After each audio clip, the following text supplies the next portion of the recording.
So hello everyone. First of all, I welcome you all to my YouTube channel that is English with साहिल मिश्रा। तो आज हमारी grammar की class है और grammar में आज हम पैसिव वॉइस के यूज को सीखेंगे। ठीक है, ये बहुत ही इंपॉर्टेंट टॉपिक होने वाला है। ठीक है, क्योंकि आपके हर एग्जाम में पैसिव वॉइस पूछे जाते हैं, चाहे आप स्कूलिंग कर रहे हो या किसी कम्पिटेटिव एग्जाम की प्रिपरेशन कर रहे हो, हर जगह आपसे पैसिव वॉइस को जरूर पूछा जाता है। ठीक है, तो पैसिव वॉइस आने के लिए हमें सबसे पहले टेंस का ज्ञान होना बहुत ज्यादा आवश्यक है। इसके पहले मैंने सारे टेंसेज इसीलिए करा भी रखे हैं ताकि ट्रांसलेशन पहले हो जाएगा, उसके बाद पैसिव वॉइस कराया जाएगा तो आपको ज्यादा अच्छे से समझ में आएगा। ठीक है, क्योंकि ट्रांसलेशन के रूल्स इसमें फॉलो होंगे। ठीक है, इसलिए मैंने पहले ट्रांसलेशन को करा दिया है। तो जिन लोगों ने भी ट्रांसलेशन की क्लासेस ना देखी हो तो पहले आप ट्रांसलेशन की प्लेलिस्ट में जा करके ट्रांसलेशन की क्लास को देख लीजिएगा, उसके बाद फिर पैसिव वॉइस को करना तो आपको ज्यादा अच्छे से समझ में आएगा। ओके, चलिए तो अब हम क्लास को स्टार्ट करते हैं।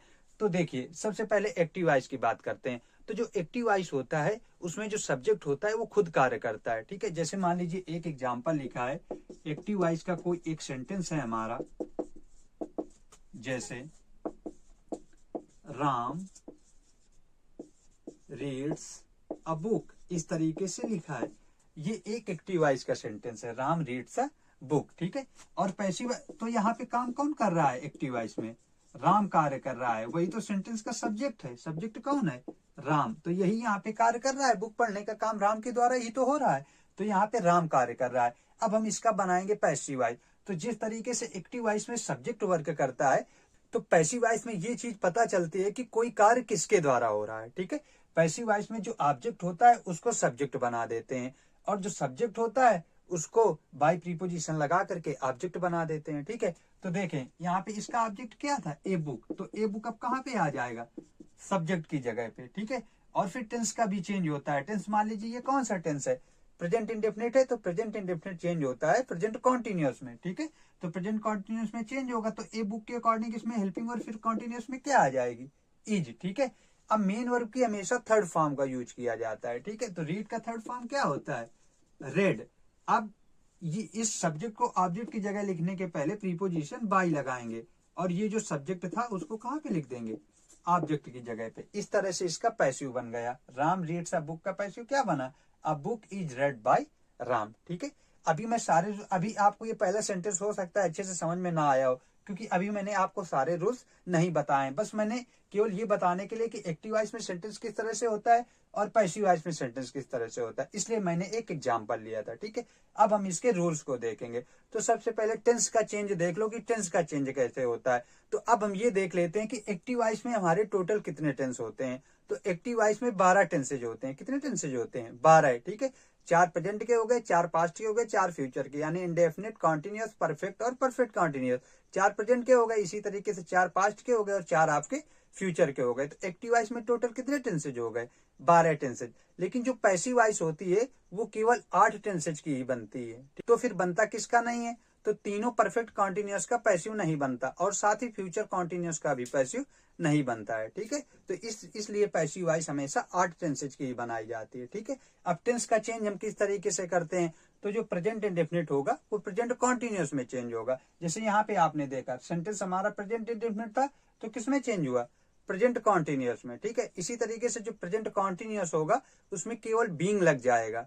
ठीक है, और वो कॉन्टिन्यूअस में ही रहेगा। इसके बाद प्रेजेंट परफेक्ट की बात करें तो जो प्रेजेंट परफेक्ट होगा वो प्रेजेंट परफेक्ट कॉन्टिन्यूअस में चेंज हो जाएगा, और फिर परफेक्ट कॉन्टिन्यूअस का बनता नहीं है। इसी तरीके से पास्ट की बात करेंगे तो जो पास्ट होगा पास्ट इंडेफिनिट पास्ट कॉन्टिन्यूअस में, पास्ट कॉन्टिन्यूअस में बीइंग ऐड हो जाएगा और कॉन्टिन्यूअस में ही रहेगा। पास्ट परफेक्ट कॉन्टिन्यूअस में चेंज हो जाएगा, और फिर पास्ट परफेक्ट कॉन्टिन्यूअस का बनता नहीं। इसी तरीके से फ्यूचर के होते हैं, फ्यूचर इंडेफिनिट फ्यूचर कॉन्टिन्यूअस में जाएगा, इसके बाद फ्यूचर कॉन्टिन्यूअस का बनता नहीं है। फ्यूचर परफेक्ट होगा वो फ्यूचर परफेक्ट कॉन्टिन्यूअस में जाएगा, और फ्यूचर परफेक्ट कॉन्टिन्यूअस का फिर बनेगा नहीं। तो इस तरीके से हम टेंस का चेंज करते हैं। ठीक है, इसके बाद ये तो पता ही है कि जो ऑब्जेक्ट होता है ये ऑब्जेक्ट उसको हम सब्जेक्ट बना देते हैं, और जो इसका सब्जेक्ट होता है एक्टिव वॉइस का उसको ऑब्जेक्ट बना देते हैं, और उसके पहले बाय प्रीपोजिशन लगाते हैं। कुछ ऐसे वर्ब भी हैं जो बाय के अलावा दूसरा प्रीपोजिशन लेते हैं। ठीक है, तो वो हम आपको जब एग्जाम्पल कराएंगे तो उसमें बताएंगे। ठीक है, टेंस का चेंज आपने समझ लिया। ठीक है, इसके बाद प्रोनाउन का भी चेंज। अगर यहाँ पे कोई प्रोनाउन लिखा होता तो यहाँ पे वो अपने ऑब्जेक्टिव केस में होता, क्योंकि ऑब्जेक्ट की जगह में लिखा गया था। तो जब उसको सब्जेक्ट की जगह पे लाएंगे तो उसका सब्जेक्टिव केस यानी नॉमिनेटिव केस ही लिखेंगे। ऐसा नहीं कि यहाँ मी लिखा होता तो आप सीधा ही यहाँ मी कर दो। जैसे एग्जांपल, ही टॉट मी, ठीक है, ऐसे लिखा गया है। सबसे पहले तो एक्टिव वॉइस के टेंस को पहचानेंगे, तभी तो पैसिव में उसे चेंज कर पाएंगे। तो टेंस के लिए हमेशा वर्ब देखी जाती है, तो यहाँ पे हेल्पिंग वर्ब तो है नहीं, मेन वर्ब को देखेंगे। तो मेन वर्ब हमारी कैसी है, सेकंड फॉर्म है। सेकंड फॉर्म किस में लगता है, पास्ट इंडेफिनिट में। तो इस तरीके से ये जो एक्टिव वॉइस है हमारा, ये किस टेंस का है, पास्ट इंडेफिनिट का, ठीक है। तो इसको किस में चेंज करेंगे, पास्ट कॉन्टिन्यूस में, ठीक है। तो सबसे पहले ऑब्जेक्ट को कहाँ लाते हैं, सब्जेक्ट की जगह में। तो देखो अब यहाँ पे मी है, मी एक प्रोनाउन है ऑब्जेक्टिव केस का, पर्सनल प्रोनाउन, ठीक है। तो देखो मी ऑब्जेक्टिव केस का है, तो इसको जब सब्जेक्ट की जगह पे लाएंगे तो ये अपने नॉमिनेटिव केस में आएगा। तो मी का नॉमिनेटिव केस क्या होता है, आई, ठीक है। अब ये पास्ट इंडेफिनिट था, तो किसमें चेंज होगा, पास्ट कॉन्टिन्यूस में। तो पास्ट कॉन्टिन्यूस में आई के साथ क्या आता है, वाज, तो आई वाज। अब मेन वर्ब का हमेशा थर्ड फॉर्म का यूज किया जाएगा। आप किसी भी टेंस का पैसिव बना रहे हो, अगर पैसिव आ ही गया, पैसिव की बात की जा रही, तो समझ लो कि हमेशा मेन वर्ब का थर्ड फॉर्म लगेगा। पैसिव में एक चीज है जो कभी नहीं बदलती है, वो है कि उसमें मेन वर्ब का थर्ड फॉर्म सभी के साथ लगेगा, ठीक है। तो इसका थर्ड फॉर्म भी यही होता है, टीच का है थर्ड फॉर्म, ठीक है। सेकंड थर्ड फॉर्म दोनों ही टॉट होते हैं।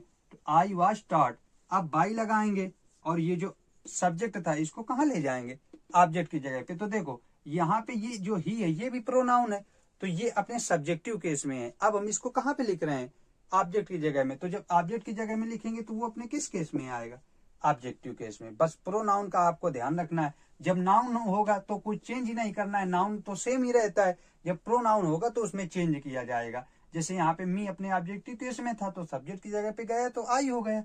इसी तरीके से ही यहाँ सब्जेक्ट की जगह पे था, ऑब्जेक्ट की जगह पे आया तो हिम हो गया, ठीक है। इसी तरीके से हम सभी प्रोनाउन में चेंज करते हैं। कुछ और एग्जाम्पल देखते हैं। जैसे मान लीजिए, he is writing a letter, ठीक है। अब देखो इसका हमें पैसिव बनाना है। अब ये कौन सा वॉइस है, एक्टिव वॉइस है, इसका हम पैसिव वॉइस बनाएंगे। तो सबसे पहले टेंस की पहचान करेंगे, तो ये किस टेंस का है, इज लगा है और मेन वर्ब का आईएनजी फॉर्म, तो प्रेजेंट कॉन्टिन्यूअस है। तो मैंने बोला था जो कॉन्टिन्यूअस होते हैं कॉन्टिन्यूअस में ही रहेंगे, बस उसमें बीइंग ऐड हो जाएगा। तो सबसे पहले इसका ऑब्जेक्ट है, ऑब्जेक्ट क्या है, ए लेटर। तो इसको कहाँ पे लिखेंगे, सब्जेक्ट की जगह पे। नाउन था तो सेम रहेगा, ए लेटर। अब मैंने कहा था कॉन्टिन्यूअस में ही रहेगा, तो प्रेजेंट कॉन्टिन्यूअस में ही रहेगा। तो ए लेटर कैसा सब्जेक्ट है, सिंगुलर, तो इसके साथ भी क्या लगने वाला है, इज। अगर अब इज आ गए, अब इसके बाद हमें बीइंग लगाना होगा, क्योंकि कॉन्टिन्यूस कॉन्टिन्यूस में ही रहता है, बस उसमें बीइंग ऐड होता है।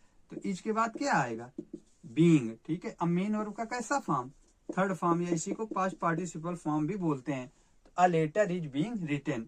अब बाई लगा करके ये जो सब्जेक्ट था इसको ऑब्जेक्ट बना देंगे। तो ही यहाँ पे अपने किस केस में है, नॉमिनेटिव केस में, यानी सब्जेक्टिव केस में। ऑब्जेक्ट की जगह पे आएगा तो किस केस में हो जाएगा, ऑब्जेक्टिव केस में। तो बाई क्या हो जाएगा, हिम। तो कॉन्टिन्यूस कॉन्टिन्यूस में ही रहा, बस उसमें बीइंग ऐड हो गया, ठीक है। और जैसा सब्जेक्ट होता है उसी के अकॉर्डिंग हेल्पिंग वर्ब लगा दी जाती है, ठीक है। तो ये कुछ मेन चेंजेस हैं जो आपको करना है, ठीक है। जैसे अगला एग्जांपल देखो, जैसे I have not written a letter, ऐसे लिखा है, I have not written a letter. सबसे पहले टेंस की पहचान करेंगे, तो हैव लगा है मेन वर्ब का थर्ड फॉर्म, यानी प्रेजेंट परफेक्ट है, तो किसमें चेंज होगा, प्रेजेंट परफेक्ट कॉन्टिन्यूअस में, ठीक है। तो सबसे पहले इसका ऑब्जेक्ट क्या है, ए लेटर, ठीक है। अब प्रेजेंट परफेक्ट कॉन्टिन्यूअस में जाएगा तो उसका हेल्पिंग वर्ब क्या होता है, हैज बीन और हैव बीन। सिंगुलर के साथ हैज बीन, प्लूरल के साथ हैव बीन। तो ए लेटर सिंगुलर सब्जेक्ट है, तो इसके साथ क्या लगने वाला है, हैज बीन। तो देखो जब कभी नॉट होता है तो हमेशा फर्स्ट हेल्पिंग वर्ब के बाद नॉट को लगा देते हैं।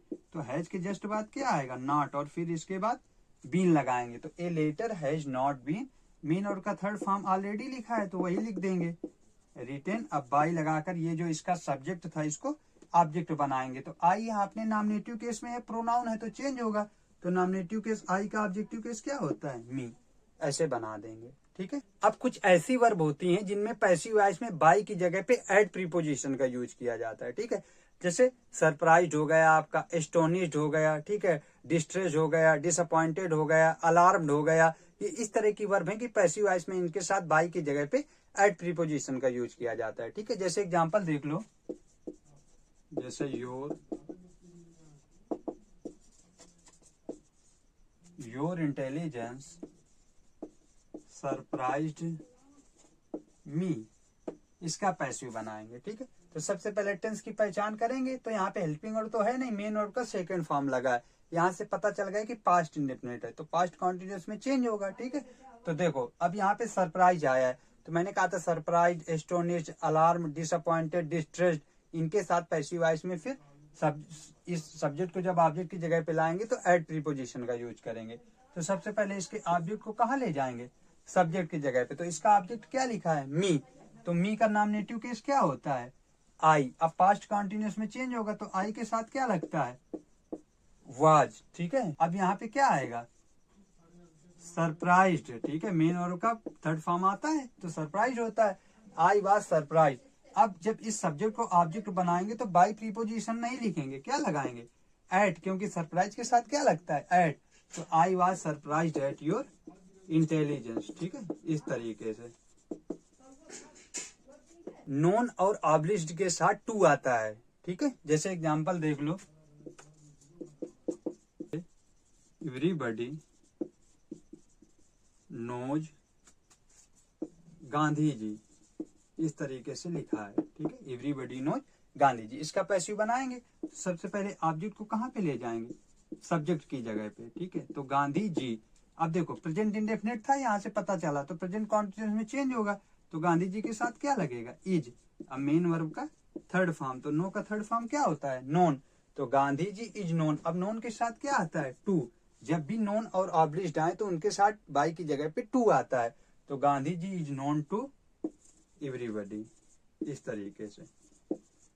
तो याद रखना, नोन और ऑब्लिश्ड के साथ टू आता है, जैसे surprise, astonished, alarm, distressed, disappointed के साथ एट आता है। ठीक है, प्लीज हो गया आपका, सेटिस्फाइड हो गया, चार्म्ड हो गया, इन सभी के साथ पैसिव वॉइस जब बनाते हैं तो विद प्रीपोजिशन का यूज किया जाता है। ठीक, कंटेंट और इंटरेस्टेड के साथ हमेशा प्रीपोजिशन इन का यूज किया जाता है। ठीक है, जैसे एग्जांपल देखो, जैसे माई बिहेवियर प्लीज्ड हिम, इसका पैसिव बनाएंगे तो सबसे पहले सब्जेक्ट को ऑब्जेक्ट की जगह पे ले जाएंगे, तो हिम का क्या हो जाएगा, ही, क्योंकि नॉमिनेटिव केस में लिखना पड़ेगा सब्जेक्ट की जगह पे। अब ये कैसा था, पास्ट इंडेफिनिट, तो पास्ट कॉन्टिन्यूअस में चेंज होगा तो ही के अकॉर्डिंग क्या लगेगा, वाज। और मेन वर्ड का थर्ड फॉर्म क्या होगा, प्लीज्ड, आई वाज प्लीज्ड। अब प्लीज्ड के साथ क्या आएगा, विथ आएगा। ठीक है, I he was pleased with my behaviour, इस तरीके से बना देंगे। प्लीज्ड हो गया, सेटिस्फाइड हो गया, डिसगस्टेड हो गया, ठीक है, चार्म्ड हो गया, इनके साथ विद प्रीपोजिशन का यूज किया जाएगा। ठीक है, जैसे एग्जांपल देखो, दिस बुक इंटरेस्ट्स मी। ठीक है, इस तरीके से अब बनाएंगे इसका पैसिव। तो यहाँ से पता चल रहा है प्रेजेंट इंडेफिनिट है तो प्रेजेंट कॉन्टिन्यूअस में चेंज होगा, तो मी का क्या हो जाएगा, आई, और प्रेजेंट कॉन्टिन्यूअस में आई के साथ क्या लगता है, एम। अब इंटरेस्ट का थर्ड फॉर्म क्या होगा, इंटरेस्टेड, आई एम इंटरेस्टेड। अब इंटरेस्टेड के साथ मैंने क्या बताया, इन आएगा, I am interested in this book. Okay, tend और इंटरेस्टेड के साथ बाई की जगह पे इन प्रीपोजिशन का यूज किया जाता है। ये कुछ ऐसी वर्ब थी जहां पे हम बाई प्रीपोजिशन का यूज नहीं करते हैं, किसी दूसरे प्रीपोजिशन का यूज होता है। ठीक है, अब देखिए, जैसा कि आपको पता है कि जो पैसिव वॉइस होता है वो केवल ट्रांजिटिव वर्ब का बनता है, इंट्रांजिटिव वर्ब का पैसिव वॉइस नहीं बनता है। इंट्रांजिटिव वर्ब के में ऑब्जेक्ट न होने के कारण उसका पैसिव नहीं बनता है। लेकिन कुछ ऐसी इंट्रांजिटिव वर्ब होती हैं जिनके साथ प्रीपोजिशन का यूज करके ऑब्जेक्ट लगाया जाता है, वहां पे वो इंट्रांजिटिव वर्ब ट्रांजिटिव वर्ब का कार्य करती हैं और फिर उनका पैसिव वॉइस बन जाता है। और उस कंडीशन में वो जो प्रीपोजिशन आएगा, जो वर्ब के साथ आएगा, वो पैसिव वॉइस में भी उसके साथ में ही लगा रहेगा। ठीक है, जैसे the girls laughed at me. अब लाफ्ड एक कैसी है, इंट्रांजिटिव वर्ब है, लेकिन उसके साथ प्रीपोजिशन आ गया। ठीक है, तो प्रीपोजिशन आने से ये ट्रांजिटिव वर्ब का कार्य कर रही, तो इसका पैसिव वॉइस बन जाएगा। जैसे मी का क्या हो जाएगा, आई। अब यहाँ क्या था, पास्ट इंडेफिनिट, तो पास्ट कॉन्टिन्यूअस में जाएगा, आई वाज। अब इसका थर्ड फॉर्म तो लाफ्ड ही होगा। अब जब ये बनाएंगे पैसिव तो ये प्रीपोजिशन लाफ्ड से हटेगा नहीं, इसी के साथ में रहेगा, आई वाज लाफ्ड एट। अब फिर अलग से प्रीपोजिशन जो लगता है पैसिव वॉइस में, बाय, वो अलग से लगेगा, बाय द गर्ल्स, ऐसा बना देंगे। ठीक है, अगला एग्जांपल देख लो, जैसे he looks after my children इसका पैसिव बनाएंगे, ठीक है। लुक्स कैसे इंट्रांजिटिव वर्ब है, लेकिन इसके साथ प्रीपोजिशन आ गए आफ्टर, तो अब ये ट्रांजिटिव वर्ब का कार्य करेगी, तो इसका पैसिव बन जाएगा, ठीक है। जैसे इसका बनाएंगे तो सबसे पहले ऑब्जेक्ट को सब्जेक्ट बनाएंगे, तो माई चिल्ड्रेन। अब ये कैसा था, प्रेजेंट इंडेफिनिट, तो प्रेजेंट कॉन्टिन्यूस में जाएगा, तो माई चिल्ड्रेन प्लूरल सब्जेक्ट है तो आर आएगा, माई चिल्ड्रेन आर। अब इसका थर्ड फॉर्म क्या होगा, लुक्ड आफ्टर। देखो आफ्टर पैसिव वॉइस में भी इसके साथ में ही रहेगा, हटेगा नहीं। अब बाई अलग से प्रीपोजिशन लगाएंगे जो पैसिव वॉइस में लगता है, और बाई ही का ऑब्जेक्टिव केस क्या हो जाएगा, him. My children are looked after by him, ऐसे बना देंगे, ठीक है। अब देखिए कभी कभी क्या होता है कि एक्टिव वॉइस में दो ऑब्जेक्ट आ जाते हैं, ठीक है। तो जब हम उनका पैसिव बनाते हैं तो उनमें से किसी एक को सब्जेक्ट बना लेते हैं, दूसरा ऑब्जेक्ट अपनी जगह पे रहता है, ठीक है। जैसे एग्जांपल देख लो, जैसे you gave me a book, ऐसे लिखा है। अब यहाँ पे दो ऑब्जेक्ट हैं गिव वर्ब के, एक तो मी है और एक ए बुक है। तुम दोनों को लेकर बनाएंगे पैसिव, ठीक है। देखना कैसे बनेगा, तो सबसे पहले ए बुक को लेके बनाएंगे। तो ए बुक ऑब्जेक्ट था, उसको सब्जेक्ट की जगह पे ले आए। अब सेंटेंस कैसा था, पास्ट इंडेफिनिट, तो पास्ट कॉन्टिन्यूस में जाएगा, तो ए बुक के साथ क्या लगेगा, वाज। अब मेन और का थर्ड फॉर्म क्या हो जाएगा, given. A book was given, अब मी अपने ही जगह पे रहेगा, ए बुक वाज गिवन मी। अब बाई लगाकर यू का ऑब्जेक्टिव केस भी क्या होता है, यू ही रहता है, a book was given me by you, ठीक है। अब हम क्या करेंगे, अब मी को सब्जेक्ट बनाएंगे, तो जब मी सब्जेक्ट बनेगा तो मी का क्या हो जाएगा, आई। अब आई के साथ भी पास्ट कॉन्टिन्यूस में वाज ही लगता है, आई वाज। अब मेन और का थर्ड फॉर्म क्या हो जाएगा, गिवन, ठीक है। अब ए बुक को फिर लिख देंगे, I was given a book by you, I was given a book by you, इस तरीके से बन जाएगा। पहला क्या बना, जब ए बुक को लिया तो a book was given me by you. दूसरा क्या बना, जब हमने मी को सब्जेक्ट की जगह पे लाए तो आई हो गया, I was given a book by you, ठीक है। अब आप ऐसा भी कर सकते हो, जैसे इसको पहले बनाया था तो मी लिखने के पहले एक प्रीपोजिशन लगाओगे, जैसे a book was given to me, ठीक है। जब इनडायरेक्ट ऑब्जेक्ट यहीं पे रहेगा तो उसके पहले प्रीपोजिशन आएगा टू मी, ठीक है, और बाय यू। तीन तरह से बन जाएगा। तो जब भी दो ऑब्जेक्ट हो तो उनमें किसी एक को लेकर सब्जेक्ट और हम दूसरे को वहीं पे रखते हैं और पैसिव बना देते हैं। जैसे पहले ए बुक को लिया तो a book was given me by you हो गया, फिर मी को जब लेंगे सब्जेक्ट की जगह पे तो आई हो जाएगा, I was given a book by you. और या फिर हम क्या करेंगे, अब जब मी यहाँ पे रहेगा तो उसके पहले एक प्रीपोजिशन लगाएंगे, जैसे ए बुक को सब्जेक्ट माना तो a book was given to me by you. तीनों पैसिव वॉइस करेक्ट हैं, ठीक है। तो अभी हम पैसिव वॉइस की आज की क्लास को यहीं तक रखते हैं, ठीक है। ये पैसिव वॉइस का पार्ट फर्स्ट हुआ, अभी इसका पार्ट सेकंड भी आएगा, ठीक है, जिसमें अभी हम और डिटेल में पैसिव को सीखेंगे। कुछ स्पेशल सेंटेंसेज के पैसिव बनाने सीखेंगे, जिनके जनरली नहीं बनते उनका पैसिव बनाना सीखेंगे, ठीक है। और साथ साथ इंपरेटिव सेंटेंस का भी पैसिव बनाना सीखेंगे, तो उसकी अभी दूसरी क्लास होगी, ठीक है। तो आई होप आज की क्लास में आपको पैसिव वॉइस का बेसिक सीखने को मिला होगा। अगर क्लास अच्छी लगी हो तो क्लास को लाइक कर देना और साथ ही चैनल को भी सब्सक्राइब कर लेना, ठीक है। साथ ही ज्यादा से ज्यादा स्टूडेंट्स के साथ क्लास को शेयर कर सकें, क्योंकि एजुकेशनल कंटेंट ऐसा होता है कि मोस्टली वैसे भी लोग केवल पढ़ने वाले स्टूडेंट ही यहाँ पे आते हैं जो जेन्युइन होते हैं, ठीक है। तो मैं चाहता हूँ कि और ज्यादा से ज्यादा जो पढ़ने वाले स्टूडेंट हैं वो इनसे जुड़ें, ठीक है, और आपको यहाँ फुल सेटिस्फेक्शन होगा, ठीक है। मैं ऐसा आपको कंटेंट देता हूँ जिससे आपको प्रॉब्लम ना हो, ठीक है, और आप कुछ नया भी सीखते जाएं।